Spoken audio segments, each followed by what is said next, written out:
32 Chicago Sports. This is Chicago Sports Tonight.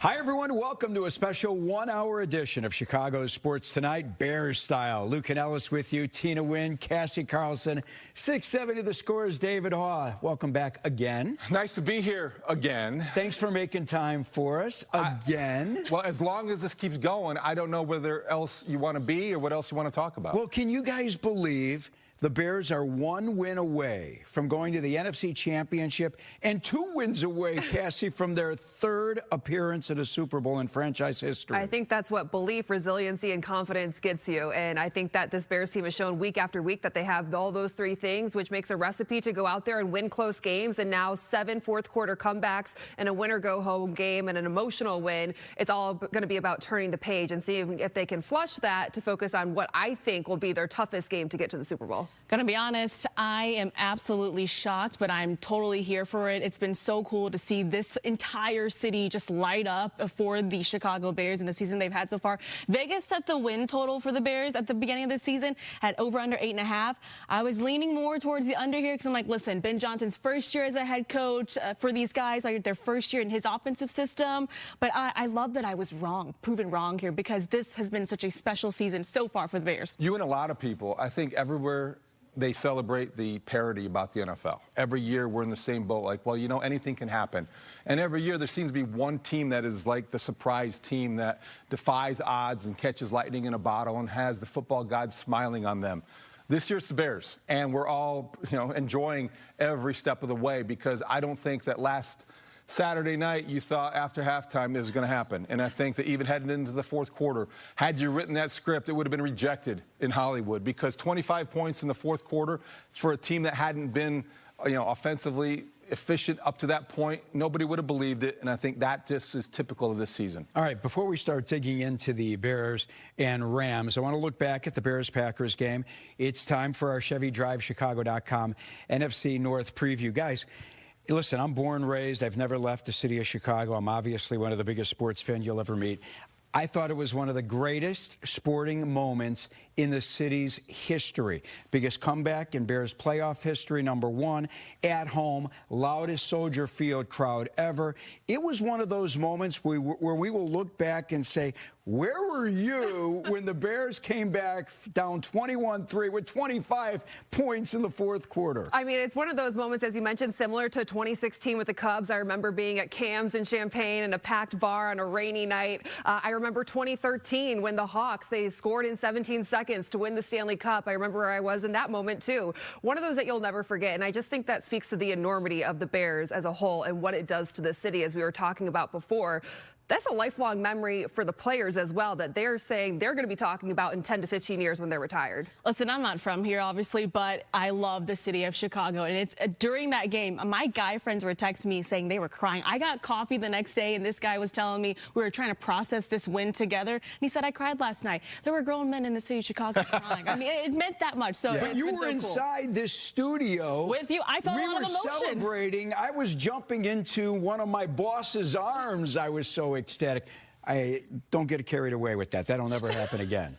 Well, it was, because it was historic, and at the stadium it was electric, and I think across Chicago it was cathartic for Bears fans, because not only was it the type of victory you want to celebrate because it was a comeback, it was the Packers, and it was a team that had owned you in every way for the previous 2 decades. And I think it also, Lou, it was one of those things where it had been 15 years between playoff victories. And when you go that long without experiencing something that special, it means something even more when it happens. I'm glad you brought up cathartic, because as a Bears fan, I expected the worst there at the end. I expected Jaden Reed to come down with the ball, or Christian Watson, and for the night to be ruined, and it didn't happen. Now, earlier today, I had a chance to talk with Bears Vice President Brian McCaskey on Good Day Chicago to find out how he was handling one of the greatest finishes in Chicago sports history.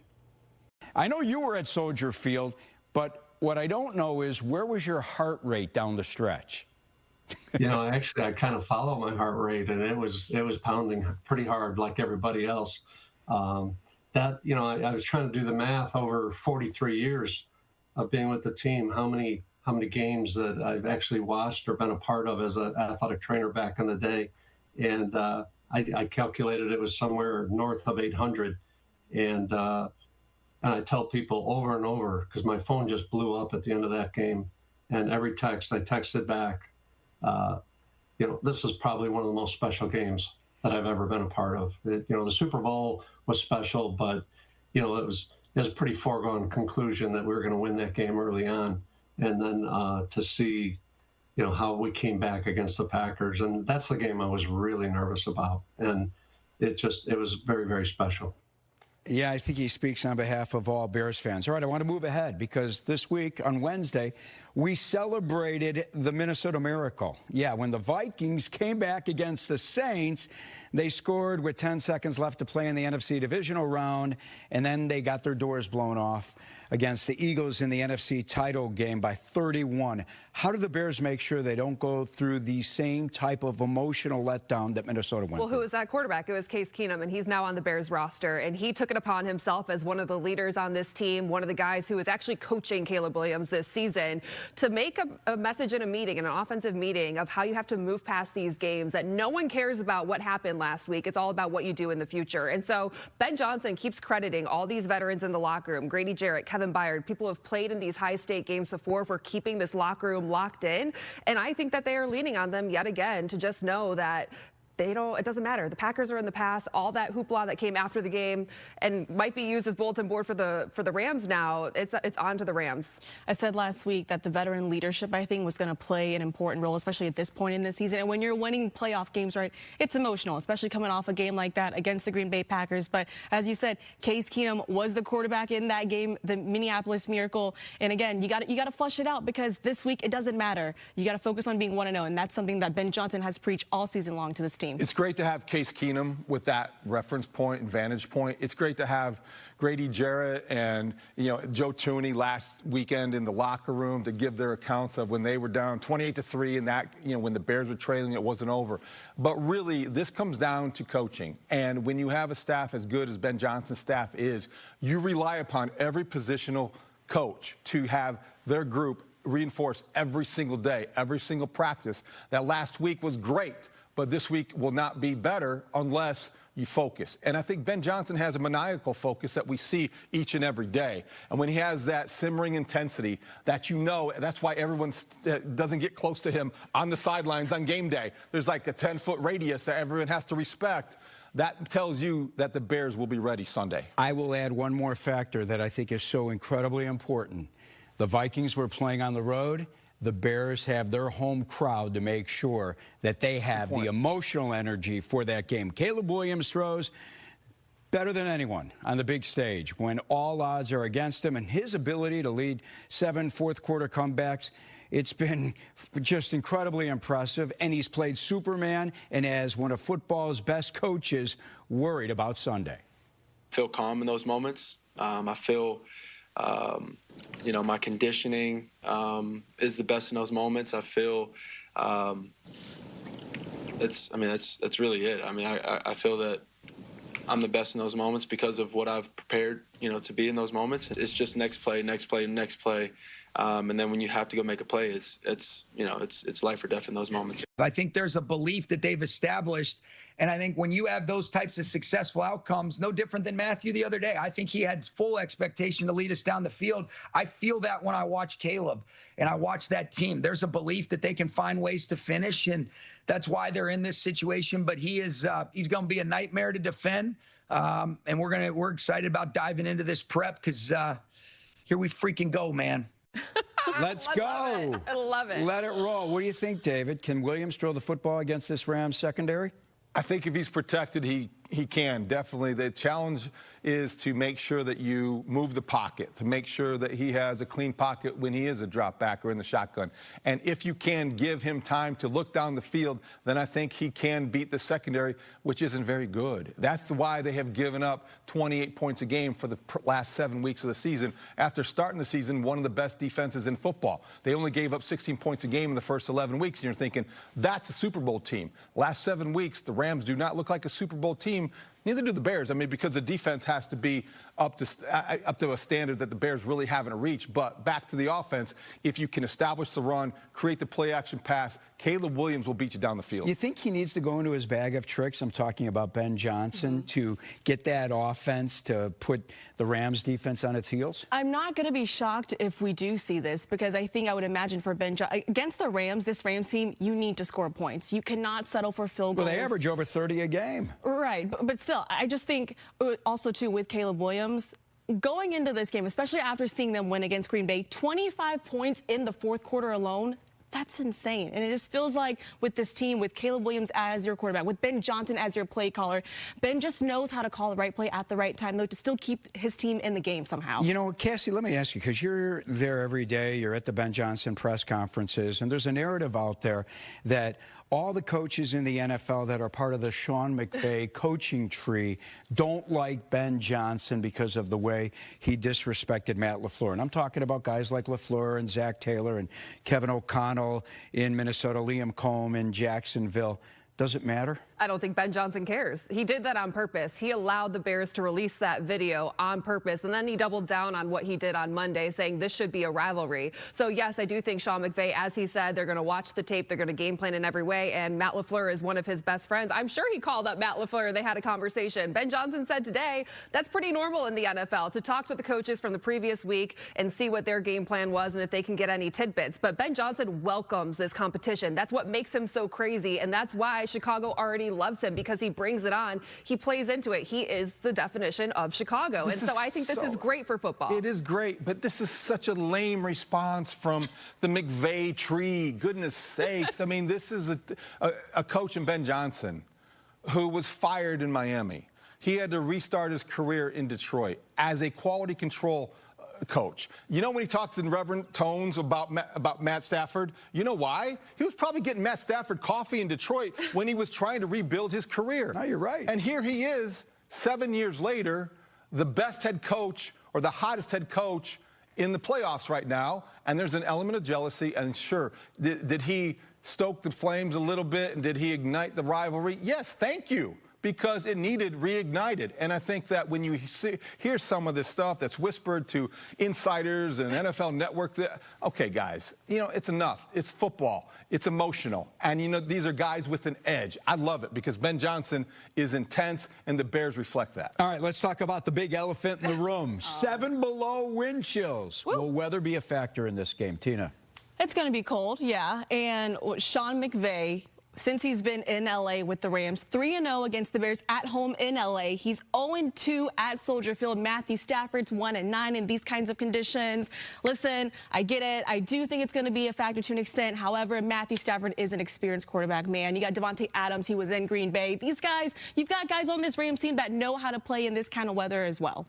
C.J. Gardner-Johnson played against Matthew Stafford in the divisional in Philly last year. He said, are we talking about weather in the playoffs? Whoop-de-doo. Weather's not going to get you up for this game. It's a win-or-go-home factor that's going to make this game emotional. Although I do think, given the fact that someone like Grady Jarrett played in Atlanta, played in a dome, said when you're preparing to go up to Buffalo for a game, you're always trying to mimic these cold weather temps, and it's really tough to do. I do think it might play an initial factor in the game, not so sure, but the Rams did fumble the ball 3 times in Philly last year. And Matthew Stafford, regardless of the temperature, he's played 12 times at Soldier Field, 16 touchdowns, 15 picks. He'll throw you the football. He will throw you the football because that is just who he has been throughout the course of his career. He's having an MVP-type season. He's going to the Hall of Fame. But he also can have a bad day. And if you watched him against the Falcons, he had a bad day. And he wasn't always great against the Panthers in both of those meetings either. So he is fallible. And he is a guy that you can rattle if you can get a pass rush with your front 4 guys. So will the weather have an impact on the outcome? I don't see how it can't. I'm with you. That I think might be a low-key advantage to the Bears. The Rams have 3 coaches who are interviewing for head coaching jobs today. Their offensive coordinator, their defensive coordinator, and their passing game coordinator. You can't tell me that they're not fully locked in on this game plan when they're trying to go get head coaching jobs. Need to take a break. Still to come here on CST, Sean McVay, Matt Stafford, arguably the most dangerous head coach quarterback combo in the NFL. They're coming to town. Can the Bears defense limit the Rams' lethal offense? We will continue to talk about that. Plus, hey, we've got a special guest later on in the show. The legendary Jim Cornelison. He is going to join us. He is singing the national anthem on Sunday, and I can't wait to have Jimmy on later here on CST. Hey, Chicago, you work hard. So how about a bank that lets you know when you can afford to play? Let's get more from money. Huntington Bank. Northeastern Illinois.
But what I think second to none with him is his toughness, physical toughness. Like this guy's gone through a lot, and yet finds a way to will himself onto the field to be there for his teammates. So when you look at him from just a competitor standpoint, like this is a really good player, and he's going to will himself to help his team out the most. Yeah, Matthew Stafford's thrown for over 64,000 yards in 17 seasons. 64,000. Yes, you heard me right. He's going to go to Canton for sure in the Pro Football Hall of Fame. He played 12 years in the NFC North in Detroit, indoors, in the frigid cold outside. Now he's got a sprained index finger on his throwing hand. You think he still has a big game with the sprained index finger? I mean, this guy is tough. That's what stands out to Ben Johnson. So he's going to be out on the field, and he's played through these conditions before. He did it last year with a back injury. I don't think he's going to be fazed by the sprained index finger. I do think the Bears could affect him by getting to the quarterback and having more of a pass rush or pressure on him. But Matthew Stafford's played in plenty of these big games. I think he's going to rise to the moment. I think it's the collective if the team around him can rise to the moment in the conditions. I think he's definitely going to have a big game. If he doesn't... Define big game. Big game is probably 250 with 3 touchdowns, but I think he'll throw a couple interceptions. Got it. And big game meaning prolific in terms of yardage. He'll have the touchdowns. That's always been his game. He'll throw you the ball down the field and challenge your defensive backs. But if you can pressure him, you can turn him over. And I think that is where the game will be won. He'll get his yards because he always tends to get those yards and touchdowns. But the turnovers will be the tail in a game this close. Well, I want to jump ahead because I was going to ask you guys about the defense, and I'll start with you, Tina. But you're both right. My key to the game is if the Bears can't put pressure on this guy and can't somewhat stop their run, Bears are in trouble. because I think it's all up front, and we need to see Montez Sweat play like he did last week in the second half, and Austin Booker and Grady Jarrett, even Javon Dexter has stepped up. I think the play of the defensive line for the Bears will be the key in this game. Well, I think all season long, we've seen that the Bears, they can't generate consistent pressure, right? And when you can't rush with those 4 guys up front, it's going to create issues on the back end. Although I think the Bears are pretty healthy, right, in the secondary going into this game. That's good news.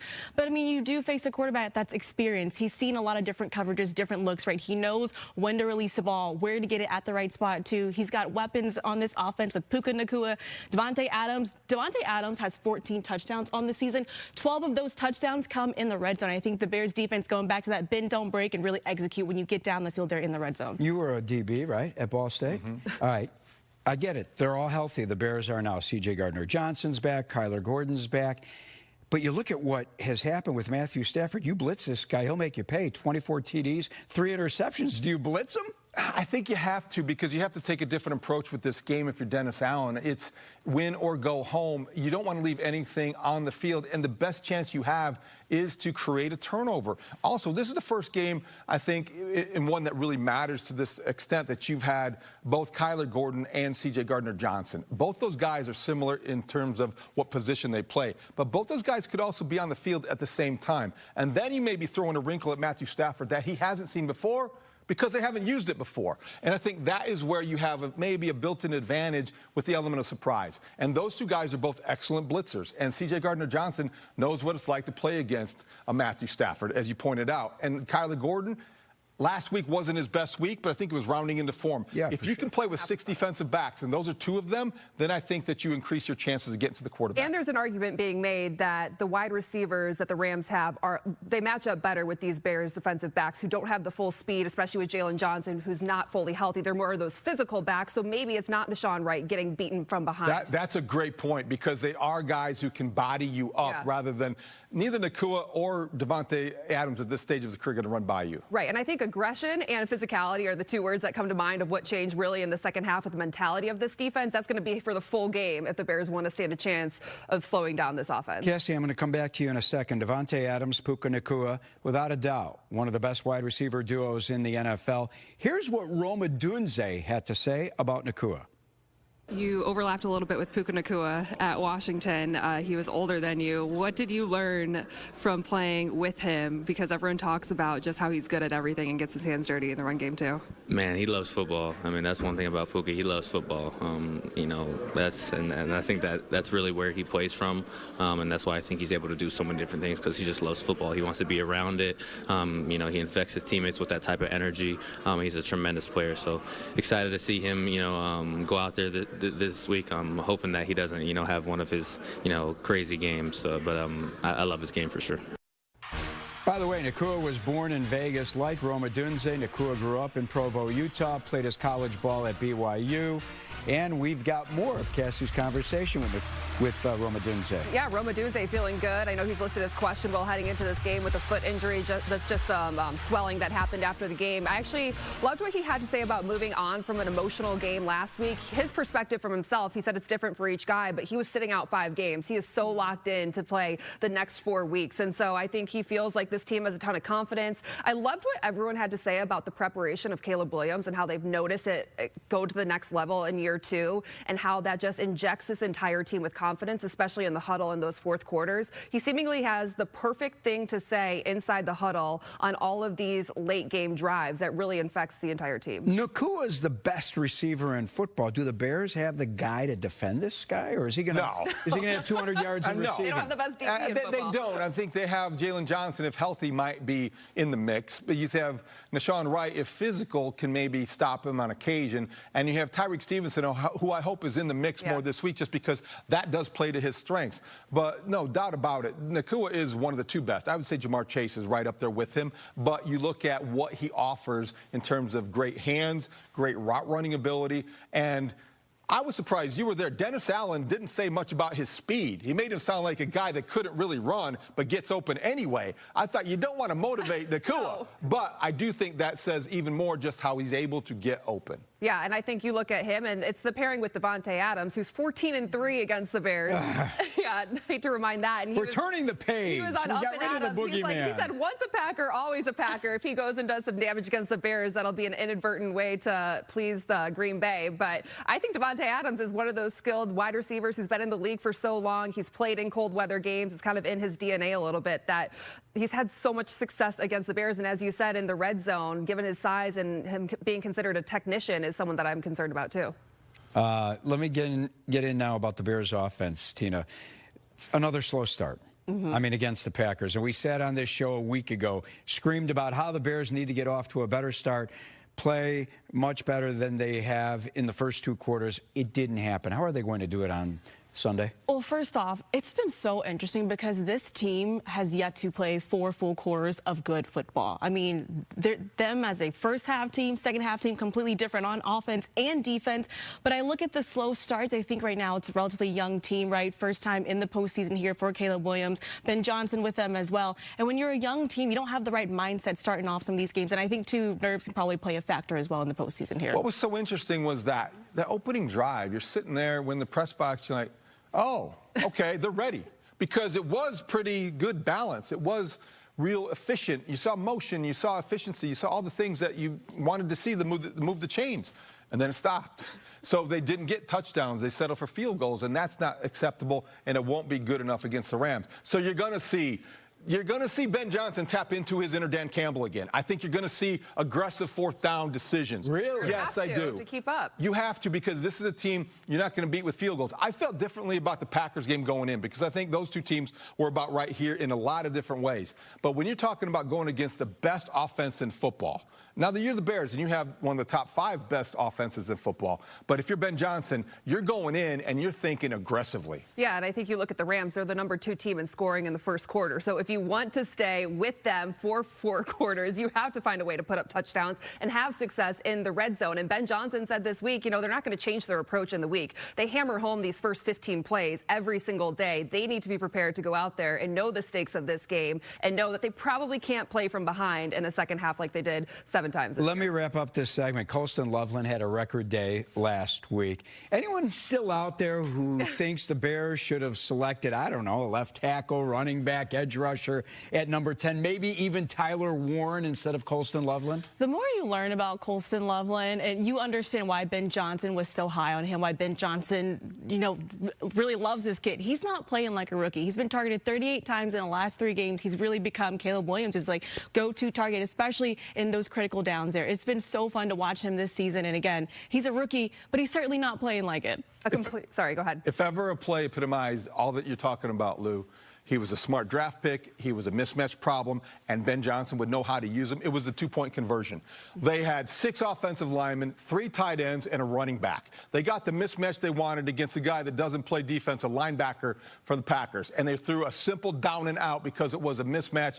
Colston Loveland made it pay off with the catch because he's so dependable. And the Bears, that was a key 2-point conversion. We might see a lot of 13 personnel on both sides in this game. A lot of tight end action. And I think Colston Loveland, Ben Johnson put it perfectly. He's become a complete tight end. He is no longer considered a rookie. And just to see the trust that Caleb Williams has in him, it's not just Colston Loveland. It's Luther Burden. It's Rome Odunze. It's Kyle Monangai. It's all these young players who are going to be together in Chicago for a long time to come. I think that's why it's so promising this year and beyond that you're seeing the playmakers they're young and they're the ones out there making the big plays. I've got one more question before they wrap up this segment. I'm going to ask you about the running backs. We've got a minute. Can the Bears running backs, the 2 of them, Swift, Monangai, together rush for over $150 in this game? $150 is a lot. I think they're going to be better than they have been the last 3 weeks. DeAndre Swift brought up a good point. It's hard to run the ball against a team you've faced 3 times in a matter of 30 days. And the Packers had a game plan going into that game, knowing that they were so familiar with their opponent. They are well aware the run game has dipped, and they need to get back to where it was early in the season. $150 is tough because this Rams defense, right, their strength is that front 7, but you got to commit. Ben Johnson, I think the team's got to commit if they want to get the run game. Wait a second. I saw Atlanta rush for over 200 against this Rams team. Thank you. Yeah, I think in the elements may dictate that you have to run the ball more than you throw it. You have an offensive line that you're paying quite well, and this is designed for these kind of moments. So Run the ball, and run the ball some more. And if you do that and commit to it, you will get more than 150 yards. I am siding with Haw. We've got to take another timeout. Still to come, our guy Nick Kostos will join us. We'll get his picks ahead of the NFC divisional round. We'll also ask him why the Bears are underdogs at home again. Comes your way next here on CST.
New York Football Giants have the best coach in the division. That's right already. And I like Nick Sirianni. But John Harbaugh now, better than Dan Quinn. He is better than Brian Schottenheimer. And I like Sirianni, Eagles fans, but you have to take John Harbaugh over Nick Sirianni. And this hire is an absolute home run for the Giants. Now, I know I had said recently I would take Kevin Stefanski over John Harbaugh, but now that I know Todd Monken's coming with John Harbaugh for the schematic advantage that he can bring working with Jackson Dart, get a leader in the room, someone who can build a culture of winning, someone that can lead men, and you have the schematic advantage on offense with Todd Monken, it's an absolute home run. This is the best day for the Giants in Super Bowl 46, beating the New England Patriots in Indianapolis. I was at that game. It kicked ass, winning that one 21-17.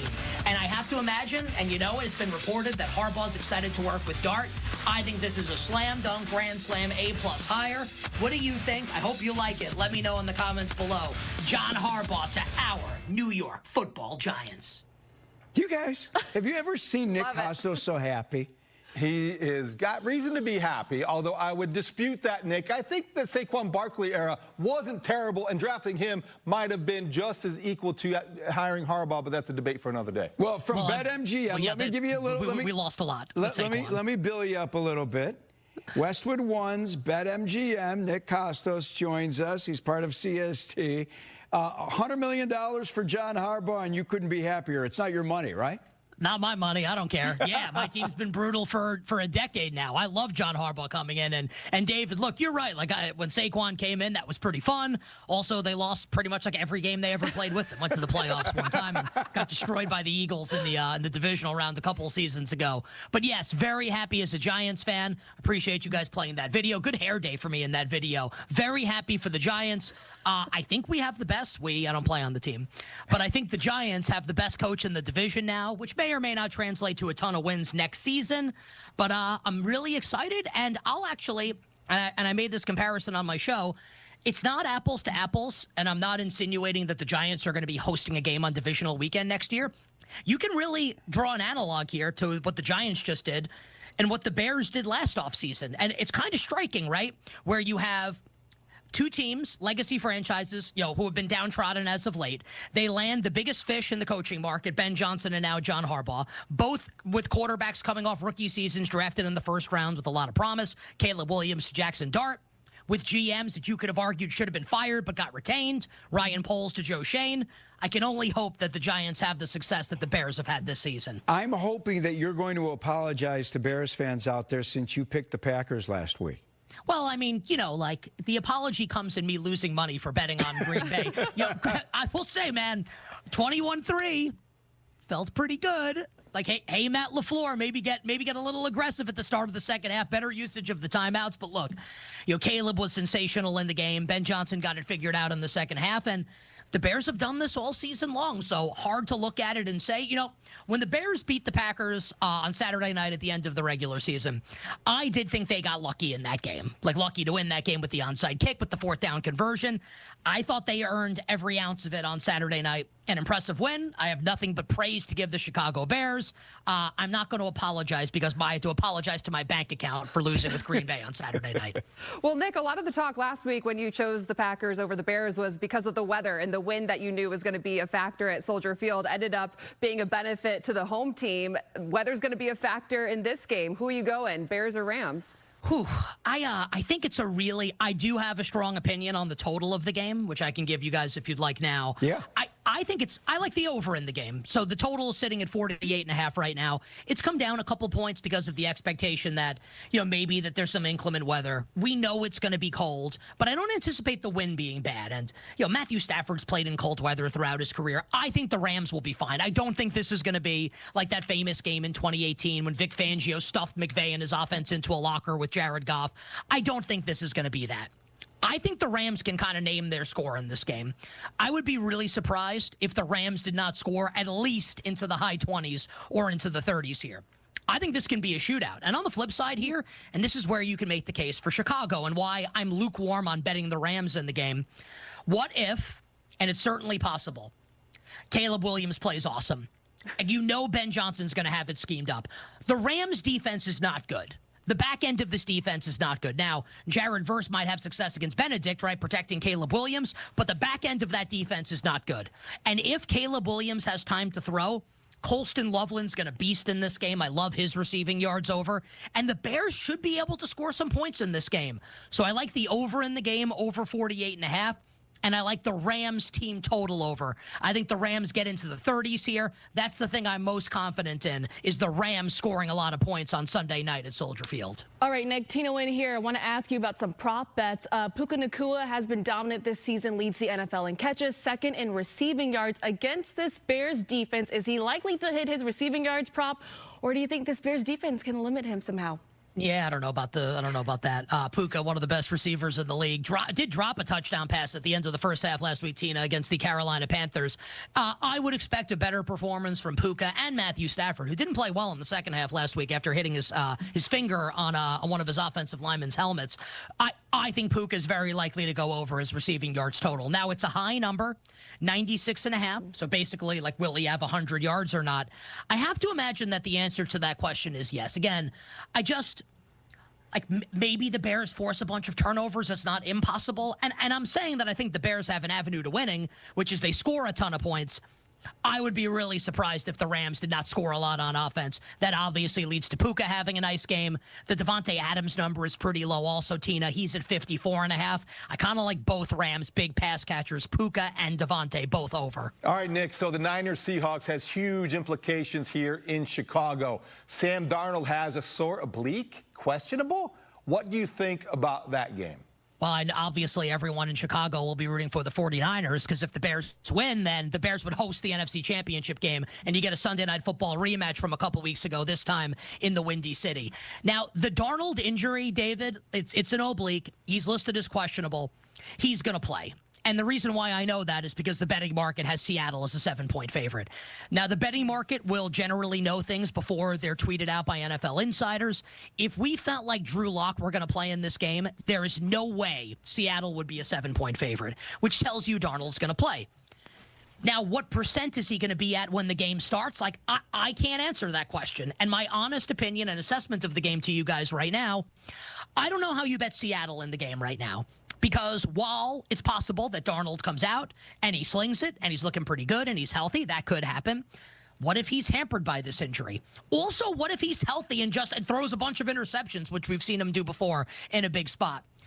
I also think Kyle Shanahan, one of the best head coaches in the league, is thoroughly equipped to coach a game with one hand tied behind his back, which the Niners will be with a bunch of their injuries here. Make me bet the game, especially with the Darnold news. It's only San Francisco plus the points on Saturday night. Real quickly, Nick, give me the AFC picks. I'll take New England begrudgingly against Houston. Houston won't have top receiver Nico Collins. I don't know how they're scoring points in the game. Patriots defense played well on Sunday night against the LA Chargers. And Bills Broncos is the same handicap as Bills Jaguars last week. Jacksonville's the better team, like Denver's the better team. Buffalo has Josh Allen. Do you think the better quarterback or the better team wins out? I'll put my sneakers on and take a stroll on Narrative Street. I'll take Josh Allen and the Buffalo Bills to win in Denver and advance to championship Sunday. Nick Costos, all right? BetMGM on the Westwood One Network. Time for another break. A very special guest joins us next, the iconic Jim Corneliuson. We're going to talk to him about what it'll be like to sing the national anthem for Sunday's Bears-Rams game at Soldier Field next here on CST. When you find yourself betting on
Welcome back to Chicago Sports Tonight. Lou Canellis alongside Cassie Carlson, Tina Wynn, David Haugh from The Score.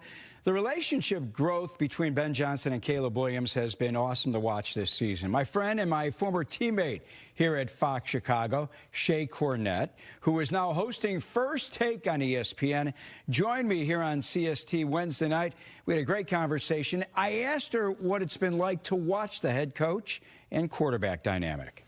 I think that Ben Johnson attitude, though, and you would know this better than me, so you tell me, has rubbed off on Caleb Williams, though.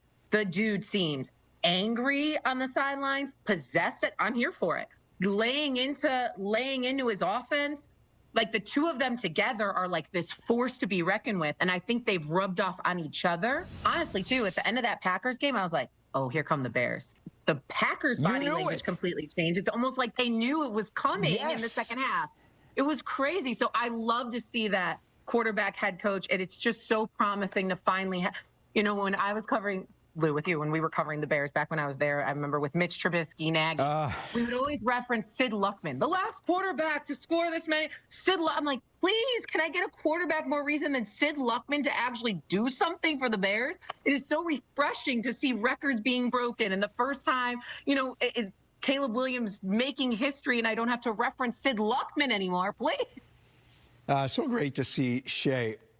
what's been most impressive about the growth of this relationship between coach and quarterback? Well, I think it's happened actually rather quickly because it was just 2 games into the season where we were wondering how this Bears season was truly going to go, given that it was a new head coach and a second-year quarterback learning a new system. And to see the way Ben Johnson has adjusted to Caleb Williams and the way, as she mentioned, Caleb Williams has adapted and become an extension of Ben Johnson has been really refreshing to see and very promising. And I think as much as coaches have to build trust with players, players have to build trust with coaches.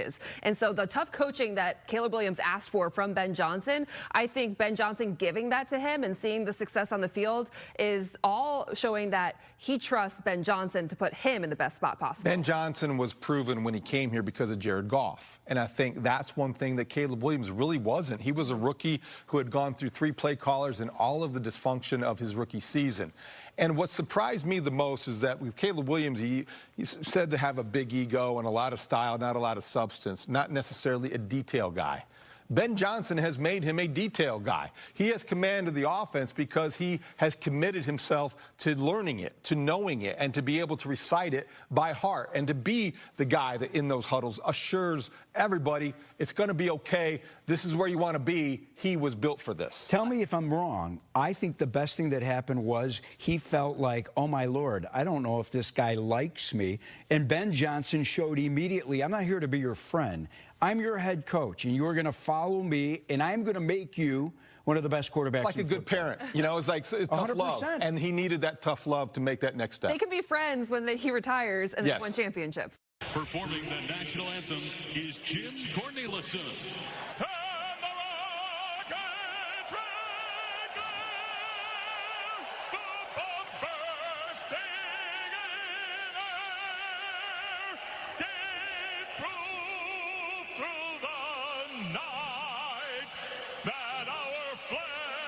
Was still there. Oh, say does that star-spangled banner yet wave?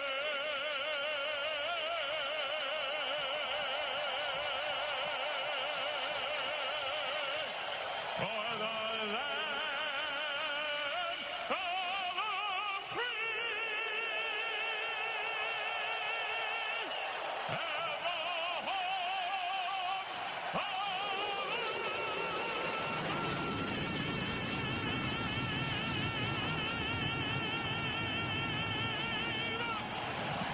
Oh, what a moment to start this season. That happened before the opener against the Vikings at Soldier Field. And I remember when this man started singing at the old, not the old Chicago Stadium, actually the United Center before Blackhawk games back in 2008. And then the Bears had him at the opener in 2010.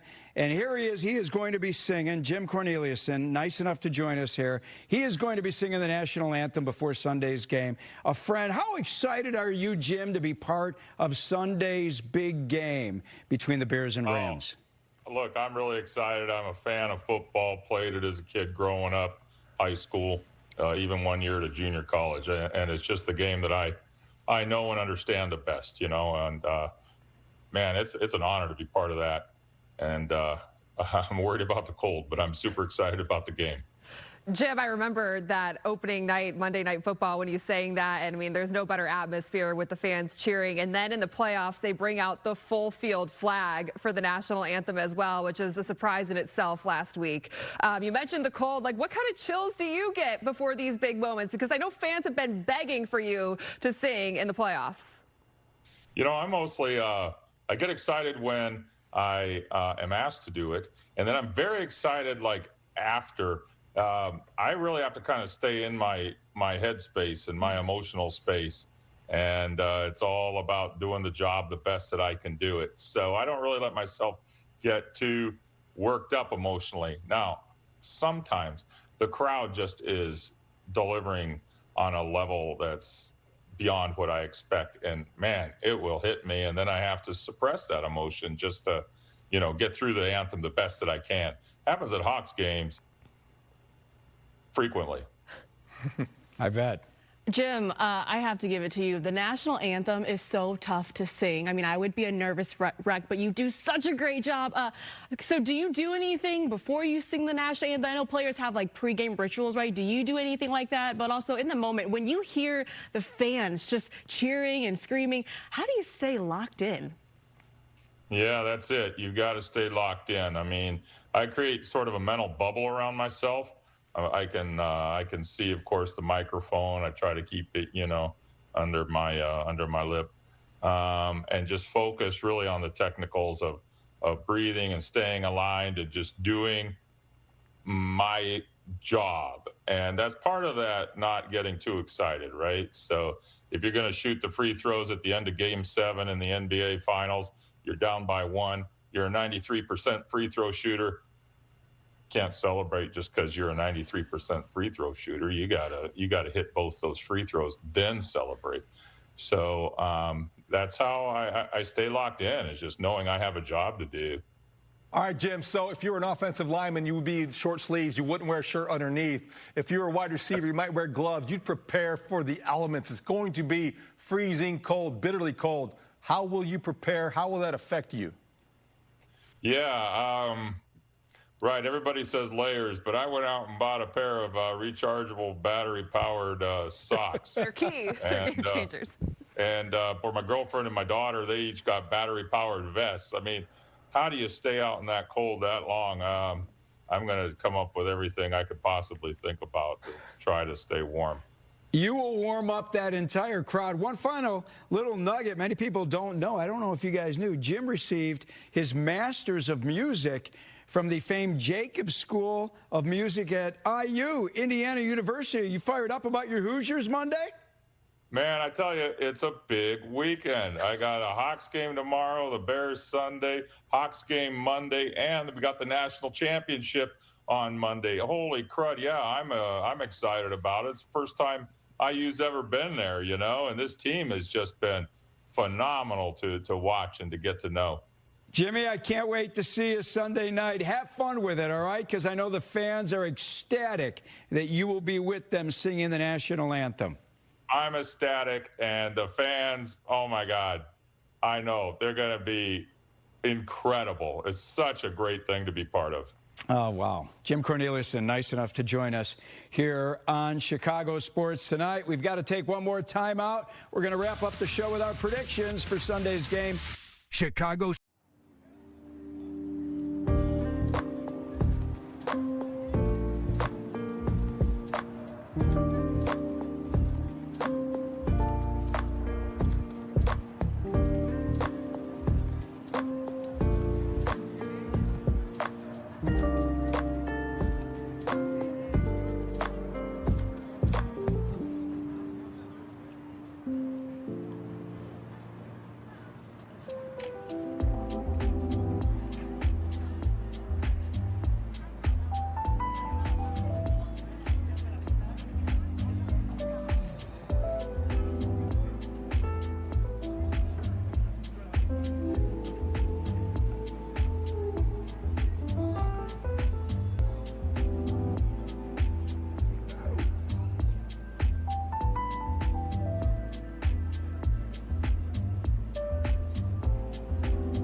Not only will good surpass evil, it will be a day of good, better, best.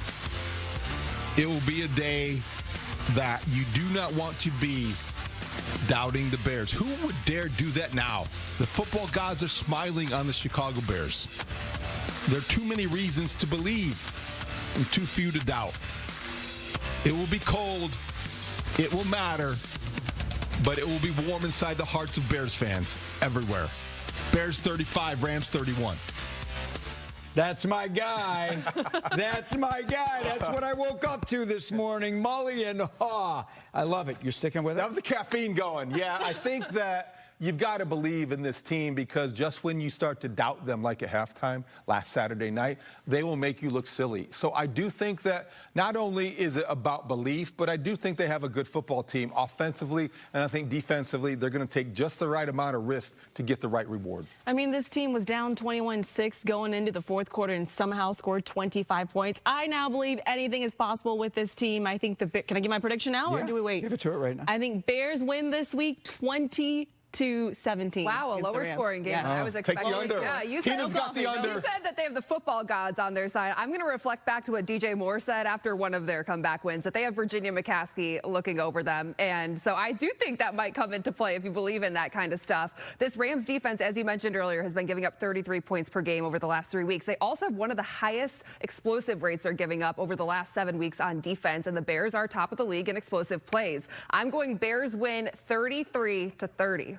Wow. Ooh, that's awesome. I like that. 34-30. Lou's going with I believe in the Virginia McCaskey reference that you used. The Pope is and the Pope too. Steve Mongo McMichael. And I believe that Bears crowd will be the difference. Fans, I want to hear from you. Now, before we wrap up the show, I don't know if you guys saw Kyle Madungai on the sidelines last week during the Packers game, but he went to the Gatorade bottle, and let's just play what happened. My boy, Gatorade got something for you. What you can? I'm gonna let you open up. My bad. I don't want to open your crazy. Gatorade said get right. Gatorade. There you go.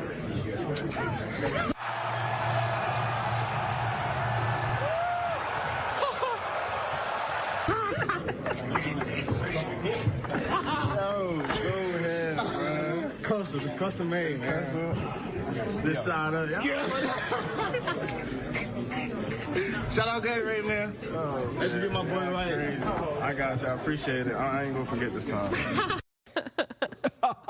I love it. How great is that? I mean, it's good, too. I don't know when that happened in the game, but that was a high-stress game. To see Luther Burden, who's a very mellow guy, show some personality on the sidelines, I loved that part of it. That's what stood out to me because he's not a guy you see a lot of that from. I love how Kyle Madungai was trying to calm him down, like, we'll talk about this later. We'll talk about this later. Stay locked in, stay locked in. That was such a good moment. By the way, the Bears picked up a win last week, and they are wearing the Navy on Navy jerseys. Any word on what they're wearing? What do you think, Cassie? I have no idea. Ben Johnson said that he doesn't pick that. I think George McCaskey decides what they wear. That surprises me because George McCaskey is on records. They're saying they're not going to have any special uniforms. Cole Kmet said that McCaskey is very, very picky about the uniforms. Wow. I wonder what that means. More classic? I think they're going to go classic look because the last time the Rams were at Soldier Field for a playoff game, the Bears were in their classic home jerseys, and you remember what happened next, Lou. I mean, you saw Wilbur Marshall running down the sidelines. The snow fell. It was magic. It was magic. I was there. One of the greatest moments of my life. Bears haven't won a Sunday night football game, folks,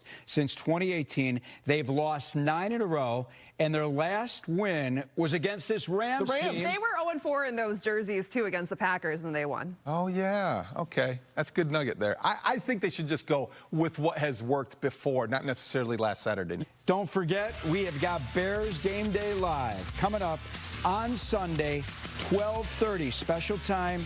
Cassie will be at Soldier Field. Tina will be in studio, along with Anthony Herron. And then after the game, special post-game show. We do not have the game on Fox, but no one will cover it afterwards better than Fox 32 Chicago. That is it for Chicago Sports Tonight. For Cassie, Tina, and David, thanks for watching. We'll see you Sunday, Bears Game Day Live. Again, special time, 12:30, immediately after the game, our post-game show. Thanks for watching. We'll see you then.